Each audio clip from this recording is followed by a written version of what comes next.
వ్రతశాల ఇది నా యేసు నివసించశాల.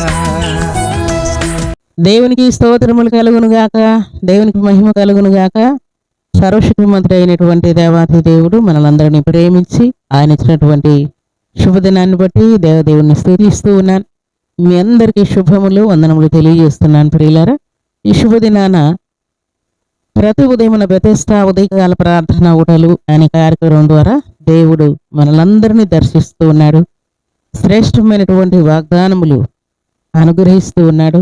మనందరి ప్రాణాత్మ దేహములను తెప్పరిల్లు చేస్తూ ఉన్నాడు. కొన్ని ఇతరుల బాధల గురించి ఆలోచించేటువంటి పెద్ద తలకాయ ఉంది ఇశ్రాయేల్ దేశం చిన్నదానికి. మన మైండ్ పని చేయాలి. ఇతరులను అర్థం చేసుకుంటూ మన బాధను కొంత మర్చిపోయి ఇతరులకు కొంచెం మేలు చేసేటట్టుగా, కొంచెం సహాయం చేసేటట్టుగా, కొంచెం ధైర్యం చెప్పేటట్టుగా మన మైండ్ ఉండాలి. అప్పుడే మనం పెద్దలు. ఇశ్రాయేల్ దేశపు చిన్నదే కానీ ఆ చిన్నది చిన్నదని రాయబడింది కానీ పెద్ద మైండ్. అందుకని నా యజమానుడు షోమ్రోనులో దైవజనుడైనటువంటి ఎలీషా ప్రవక్త ఎదుట ఉండాలని నేను ఎంతో కోరుచున్నాను అంటావు. ఎందుకు కోరుకోవాలి? ఏం మేలు జరిగింది ఆమెకు? ఎంతో కోరుకుంటూ ఉన్నాను అంటావు. దేవుని బిడ్డల లక్షణం ఇది, నీతివంతుల లక్షణం ఇది.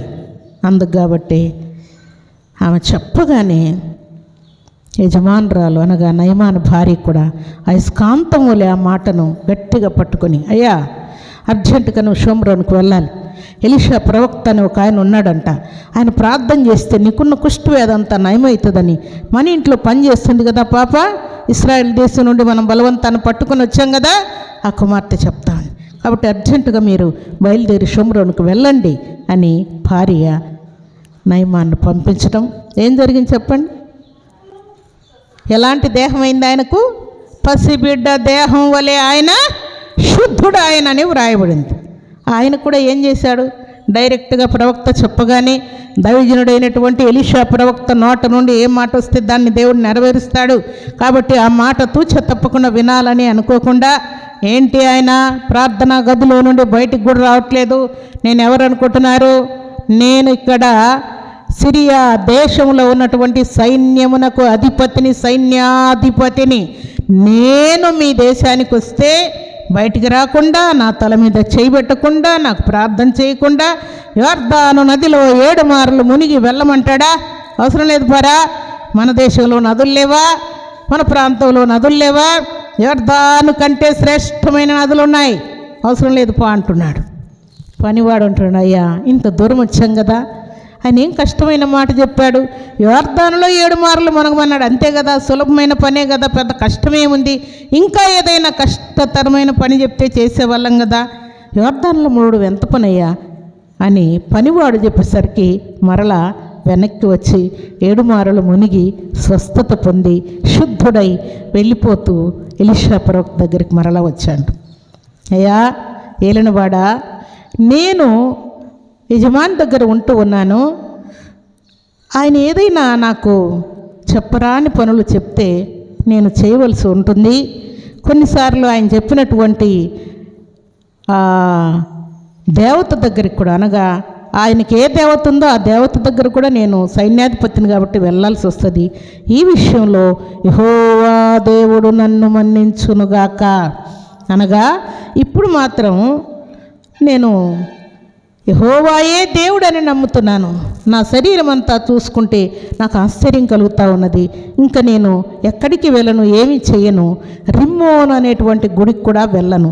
కాకపోతే నా యజమాని రమ్మంటే వెళ్ళాల్సి వస్తుంది. కాబట్టి అప్పుడు నీ దేవుడు నన్ను క్షమించునుగాక అంటున్నాడు. స్వస్థత పొందిన తర్వాత ఎలీషా ప్రవక్త ఏంటో ఆయనకు అర్థమైపోయింది. ఇలాంటి వారు కూడా ఉంటారు. దేవుని సన్నిధికి వచ్చిన తర్వాత నేను సైన్యాధిపతిని, నేను ఆ పతిని, ఈ పతిని, ఈ అధిపతిని, ఈ రాజును, ఆ రాజును అంటే అవన్నీ కూడా ఉపరిలాడు. దేవుని దగ్గరికి వచ్చిన తర్వాత అందరూ దేవుని ఎదుట సాగిలపడవలసి ఉంది.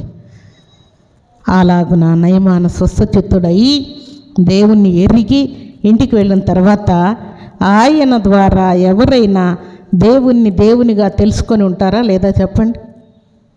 తప్పకుండా తెలుసుకొని ఉంటారు కదా.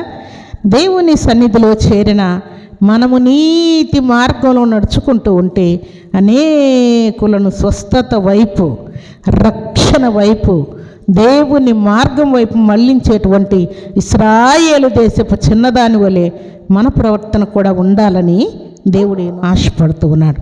అందుకని దేవుని మహిమ కలిగినటువంటి రాజ్యమునకు వారసులమై దేవునికి మహిమ తెచ్చే వారముగా మన వంతు బాధ్యతగా మనం చేయవలసిన వాటన్నిటినీ పర్ఫెక్ట్గా చేసి, దేవా నీ ఆశీర్వాదం నాకు కావాలయ్యా, నీ కృప నాకు కావాలి, నీ ఆకాశమున మంచి ధననిధి నా మీద ఉండాలి, నా ఇంటి మీద ఉండాలి, నా పిల్లల మీద ఉండాలి, నా పొలం మీద ఉండాలి, నా ప్రయత్నాల్లో ఉండాలి, నా సేవలో ఉండాలి, నా ఆత్మీయ జీవితంలో ఉండాలయ్యా అని మన హృదయపూర్వకంగా దేవుని సన్నిధిలో వేడుకుంటే వాటన్నిటిని దేవుడు సిద్ధముగా ఉంచానని దేవుడు జ్ఞాపకం చేస్తున్నాడు.